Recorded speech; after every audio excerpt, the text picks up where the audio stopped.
se llama cuña, porque si ustedes se dan cuenta está enclavado ahí en la base del cerebro, parece una cuña. Ustedes vean que por delante del esfenoides lo tenemos al hueso frontal y al medio lo tenemos al hueso etmoides. Miren, aquí está el frontal, ahí al medio está el etmoides, por detrás está el temporal. Miren ustedes la relación que tiene con la porción petrosa del temporal, importante. Y por atrás la relación que tiene con el occipital. Es más, está articulándose con el occipital por atrás. Por adelante está articulándose con el frontal y con el etmoides. A los lados está articulándose con el temporal. O sea, realmente parece una cuña este hueso.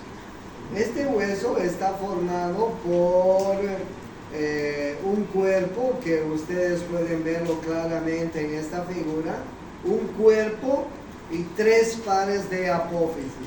Las alas menores, las alas mayores y las apófisis pterigoides. ¿Sí? Este cuerpo que ustedes están viendo tiene la forma de un cubo. O si tiene la forma de un cubo, entonces pues más o menos tiene 6 caras, ¿no?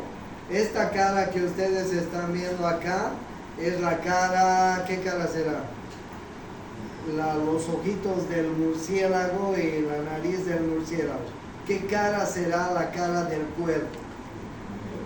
La cara anterior, claro que sí, la cara anterior.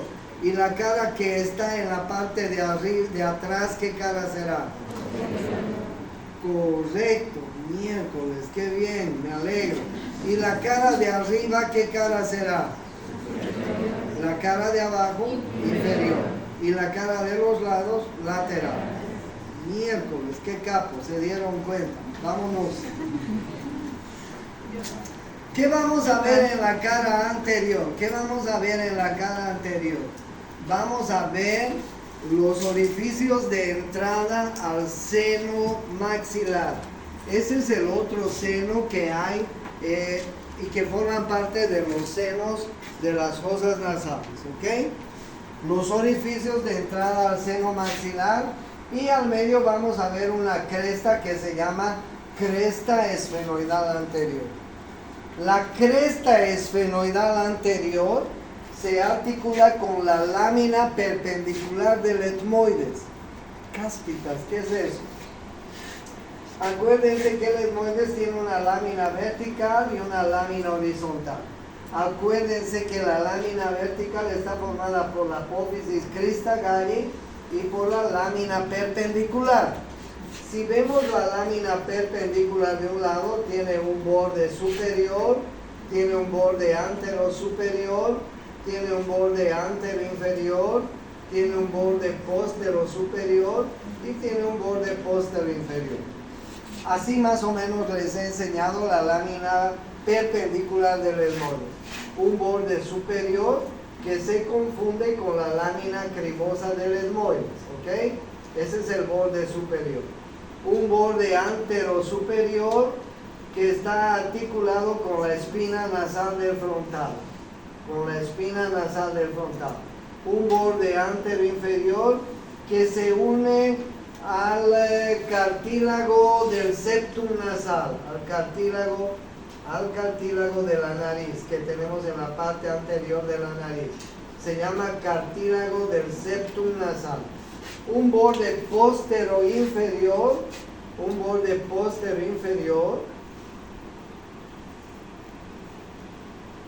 que está articulado con un pequeño hueso que se llama bóveda. ¿Sí? ¿Qué se llama bóveda? Este es el borde póstero inferior. Y el borde póstero superior, este de acá, está articulado con la cresta esfenoidal anterior. El borde póstero superior de la lámina perpendicular del etmoides se articula con la cresta esfenoidal anterior. ¿Ok? Estas carillas que están a los lados se articulan con las caras posteriores de las masas laterales del etmoides. Acuérdense que el etmoides a los lados tiene unas masas laterales, ¿no es así? ¿Se acuerdan, no? De las masas laterales del etmoides. Estarán estudiando. Estas son las masas laterales, creo que dibujé mal. Y en este lado también hay otras masas laterales, ¿sí? Las masas laterales tienen 6 caras. La cara posterior de las masas laterales, las caras posteriores de las masas laterales vienen acá. Esta es la cara posterior de la masa lateral del lado derecho. Esta es la cara posterior de la masa lateral del lado izquierdo.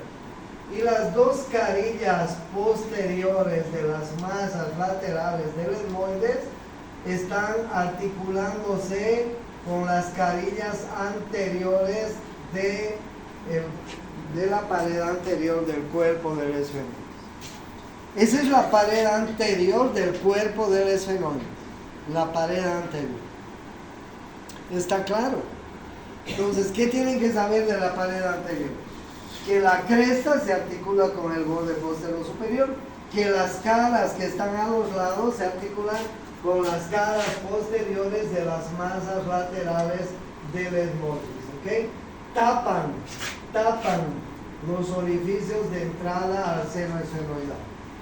Esas carillas, ¿ok?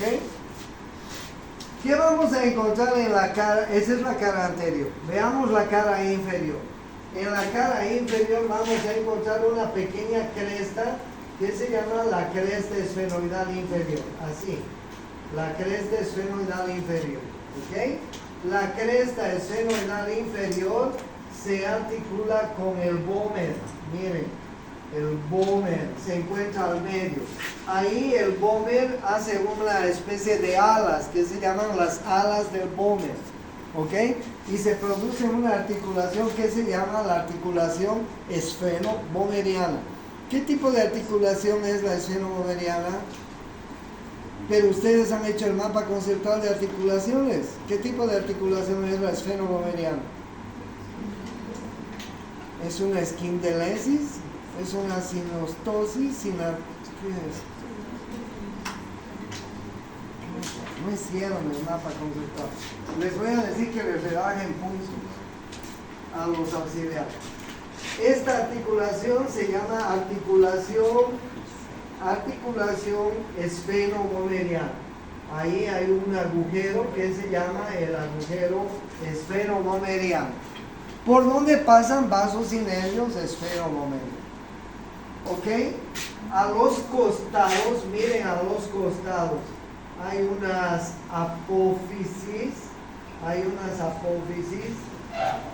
anatomistas desgraciaditos, que les han llamado las apófisis vaginales. Morbosos estos cojudos, ¿no? Apófisis vaginales. Esas son las apófisis vaginales, que son un poco la raíz de las apófisis pterigoides, porque si ustedes ven bien, las apófisis pterigoides nacen en la cara inferior y un poco en la cara lateral. Estos se llaman los procesos vaginales de la cara inferior del esfenoides, que vienen a ser las raíces de las apófisis pterigoides. Como ustedes están viendo, las apófisis pterigoides están haciendo un poco en la cara inferior, un poco en la cara lateral. ¿Se entiende? Entonces, bien, esos son los procesos vaginales. Esta es la cara inferior del esfenoides. ¿Ok? Veamos la cara posterior. La cara posterior del cuerpo del esfenoides, esta cara que ustedes están viendo, se articula con la apófisis basilar del occipital. Y va a dar una articulación que se llama la articulación esfenobasilar. ¿Qué tipo de articulación es la articulación esfenobasilar? Es una sinartrosis también, pero ¿a qué grupo pertenece? Miércoles, les voy a decir que les rebajen puntos. Esta es la articulación esfenovacilar. La cara posterior se articula con la apófisis vacilar. Ahora, al terminar, los voy a apuntar a los auxiliares. Bien, ya hemos visto entonces cara anterior, cara inferior, nos falta la cara superior. Veamos la cara superior, si la encuentro. Ya, aquí está. ¿Hay una cara mejor? Sí, esta creo. Miren ustedes, cara superior.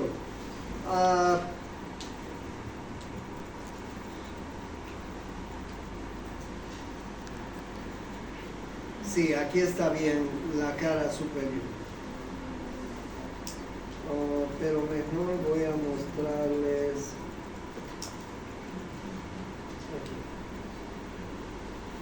La cara superior, para que se vayan dando cuenta de la cara superior. Aquí vamos a encontrar el proceso etmoidal del esfenoides. ¿Por qué se llama proceso etmoidal del esfenoides? Ustedes están viendo, por adelante se encuentra el esfenoides. ¿No es así? Por eso se llama proceso etmoidal del esfenoides. Estamos viendo la cara superior. Aquí tenemos el yugo esfenoidal. Yugo, así dice el libro. Yugo esfenoidal. Y lo mismo al otro lado, el yugo esfenoidal. ¿Ok? Yugo esfenoidal. Aquí tenemos dos canales que se llaman los canales olfatorios. Ahí va a venir el nervio olfatorio de un lado y ahí va a venir el otro nervio olfatorio del otro lado. Los canales olfatorios para los nervios olfatorios. Los nervios olfatorios se van atrás, están en relación con los lóbulos temporales del cerebro, si ustedes quieren, con los lóbulos frontales del cerebro. ¿Ok? Los nervios olfatorios llegan hasta la lámina cribosa del etmoides. En la lámina cribosa del etmoides despiden filetes nerviosos que atraviesan la lámina cribosa. Imagínense que aquí en el techo hayan agujeros. Entonces por esos agujeros entran los filetes nerviosos e imagínense que aquí están las células olfatorias, que nosotros somos las células olfatorias. Y entonces los filetes nerviosos del nervio olfatorio van a atravesar toda la lámina cribosa y van a hacer sinapsis con las células olfatorias que tenemos en el fondo de la fosa nasal. ¿Cuál es la función de estas células olfatorias? Olfatear. Las células olfatorias se sinapsean con los filetes nerviosos del nervio olfatorio. El nervio olfatorio transmite la sensación del olfato hacia el cerebro. ¿Ok? Entonces ahí vamos a encontrar los canales olfatorios. Los canales olfatorios. Proceso etmoidal, yugo esfenoidal, canales olfatorios. Vamos a encontrar los agujeros ópticos. Los agujeros ópticos. Ahí está uno y ahí está el otro. Por el agujero óptico está atravesando el nervio óptico, el segundo par craneal, está entrando a la órbita. Y su novia, la arteria oftálmica. El nervio óptico siempre está acompañado de la arteria oftálmica. Nervio óptico, pero al medio del nervio óptico vamos a encontrar a la famosa arteria oftálmica. ¿Ok? Nervio óptico. Luego tenemos el canal óptico. Este se llama el canal óptico. Los nervios ópticos salen del agujero óptico y hacen esto. Se entrecruzan ahí los nervios ópticos en el canal óptico y forman el quiasma óptico, que es el entrecruzamiento de los nervios ópticos. el quiasma óptico en el canal óptico. ¿Qué es el quiasma óptico? El entrecruzamiento de los nervios ópticos. Más atrás tenemos la silla turca. Miren ustedes la silla turca. ¿Para qué sirve la silla turca? La silla turca es la fosa donde se va a acomodar la glándula hipófisis, glándula pituitaria. La glándula hipófisis o glándula pituitaria es la glándula más importante que tenemos en el sistema endocrino. Ustedes tienen que tenerle mucho respeto a la glándula hipófisis porque es súper importante. Alguna vez que les enseñe glándula hipófisis se van a dar cuenta de la importancia. ¿Dónde se sienta la glándula hipófisis? En la silla turca. En la silla turca. Detrás hay una lámina cuadrilátera. Hay una lámina cuadrilátera que semeja el respaldar de la silla turca. ¿Sí? Y los anatomistas han encontrado apófisis clinoides anterior, apófisis clinoides posterior, apófisis clinoides medio, apófisis clinoides anterior, apófisis clinoides posterior, apófisis clinoides medio. ¿Ok? Todos estos elementos que les he mencionado están en la cara superior del cuerpo del resumen. Que el resumen es un poco el más complicado. La cara anterior es muy fácil, la cara inferior súper fácil, la cara posterior más fácil aún, la cara superior es un poco la más complicada. Miren ustedes algo importante, ¿qué están haciendo en la cara superior? Hay algo que están haciendo en la cara superior, ¿qué se llama? Las alas menores. Miren ustedes las alas menores. Nacen así las alas menores. ¿Sí? Miren ustedes así. Nacen ahí las alas menores. ¿Qué forma geométrica tienen las alas menores? Tienen una forma triangular, de base interna, de vértice externo. ¿Cuántas caras tienen las alas menores? Esta cara que nos está mirando es la cara superior, que forma parte de la fosa cerebral anterior. Y la cara que está debajo es la cara inferior. La cara inferior forma la parte más profunda del techo de la órbita. Entonces, las alas menores del esfenoides, que tienen la forma triangular, tienen dos caras. Una cara superior, que forma parte de la fosa cerebral anterior, una cara inferior, que forma parte del techo de la órbita, de la parte más profunda del techo. ¿Ok? Tienen un borde anterior. Miren el borde anterior. Este borde anterior, ¿con quién se está articulando? ¿Quién me dice? Con el frontal, con el borde posterior del frontal. Con el borde posterior del frontal. Y el borde posterior del ala menor es libre, no se articula con nada. No se articula con nada.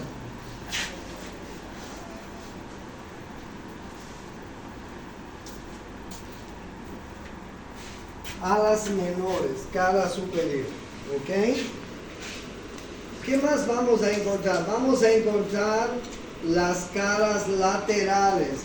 De las caras laterales del esfenoides, ustedes pueden apreciar dos cosas. Nacen en parte las alas mayores, nacen en parte las apófisis pterigoides. ¿Sí? Ahí les estoy mostrando las alas mayores. Las alas mayores tienen dos caras exocraneales y una cara endocraneal. ¿Ok? Miren, esta es la cara endocraneal de las alas mayores. ¿Por qué se llama endocraneal? Porque está dentro, está formando parte de la fosa cerebral media. Las alas mayores tienen caras endocraneales y tienen dos caras exocraneales. Miren, esta es la cara orbitaria y esta es la cara temporal. Esta es la cara orbitaria que forma parte de la cara externa de la órbita, y esta es la cara temporal que forma parte de la fosa temporal. ¿Ok? ¿Cuántas caras tiene las alas mayores? Tiene dos caras endocraniales, o cara endocranial. Mire, si hablamos de cada ala, pues tienen una cara endocranial, y si hablamos de cada ala, tienen dos caras exocraniales. ¿Ok?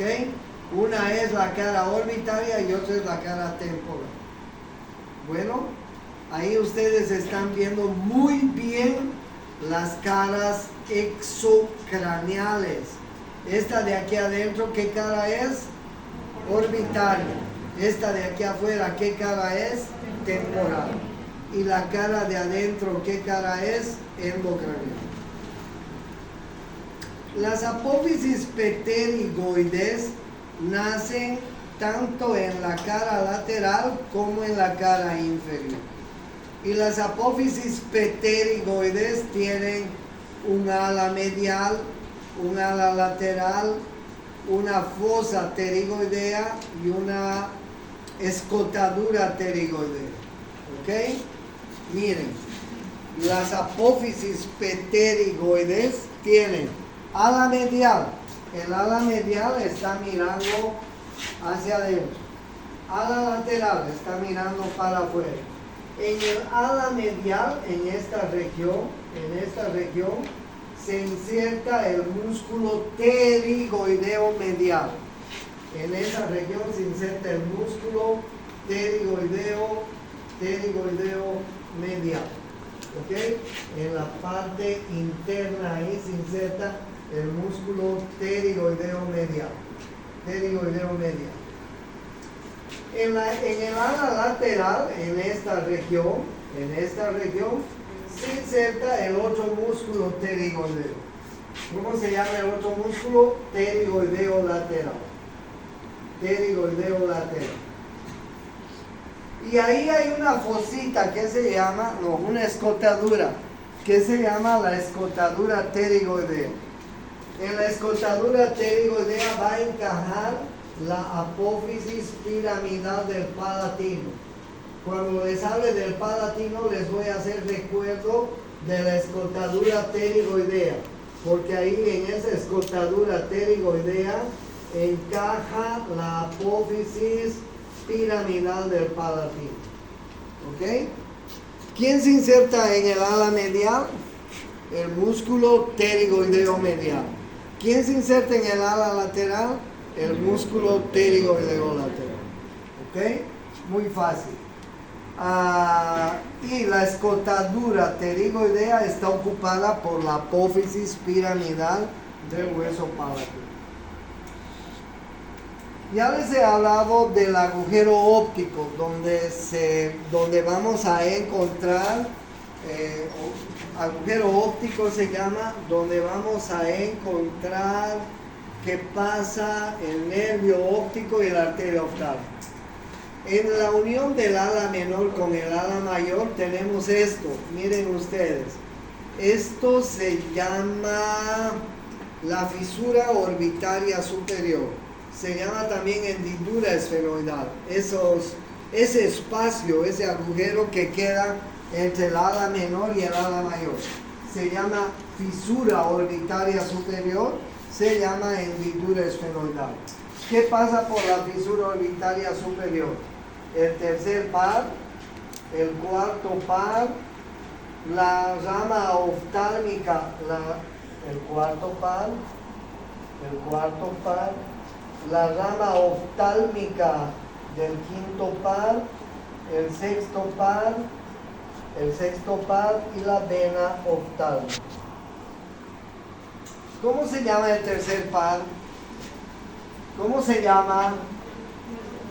Nervio motor ocular común. Oculomotor también se llama. ¿Cómo se llama el cuarto par? Nervio troclear. Les he dicho que pasa la rama oftálmica del quinto par. ¿Cómo se llama el quinto par? Trigemio. El sexto par, ¿cómo se llama? Abducens, nervio abducens. Abducens. Y también pasa la vena oftalmo. ¿Por dónde pasa la arteria oftalmo? Por el agujero óptico. No se olviden que la arteria es la novia del nervio óptico. ¿Ok? Entonces esa es la hendidura esfenoidal o fisura orbitaria superior. Y también en la base vamos a encontrar el agujero redondo, el agujero oval y el agujero redondo menor. ¿Sí? Espinoso. El agujero redondo, el agujero oval y el agujero espinoso. Por el agujero redondo, por el agujero oval, por el agujero espinoso, pasan ramas muy importantes que salen a la cara. No se pueden olvidar ustedes jamás quién atraviesa el agujero redondo. No se pueden olvidar nunca jamás quién atraviesa el agujero oval. No se pueden ustedes olvidar jamás quién atraviesa el agujero espinoso o redondo menor. Jamás, jamás en la vida, porque va a ser parte de su oficio, va a ser parte de su profesión, ¿ok? Y además les voy a preguntar en el examen, ¿cuáles son los elementos que atraviesan el agujero redondo, el agujero oval y el agujero espinoso? ¿Ok? ¿Quieren saber? Estudien. Porque eso es pregunta de examen. Pero ya no les doy la respuesta. Listo, ya hemos terminado huesos del cráneo. La siguiente nos vemos para ver huesos de la cara.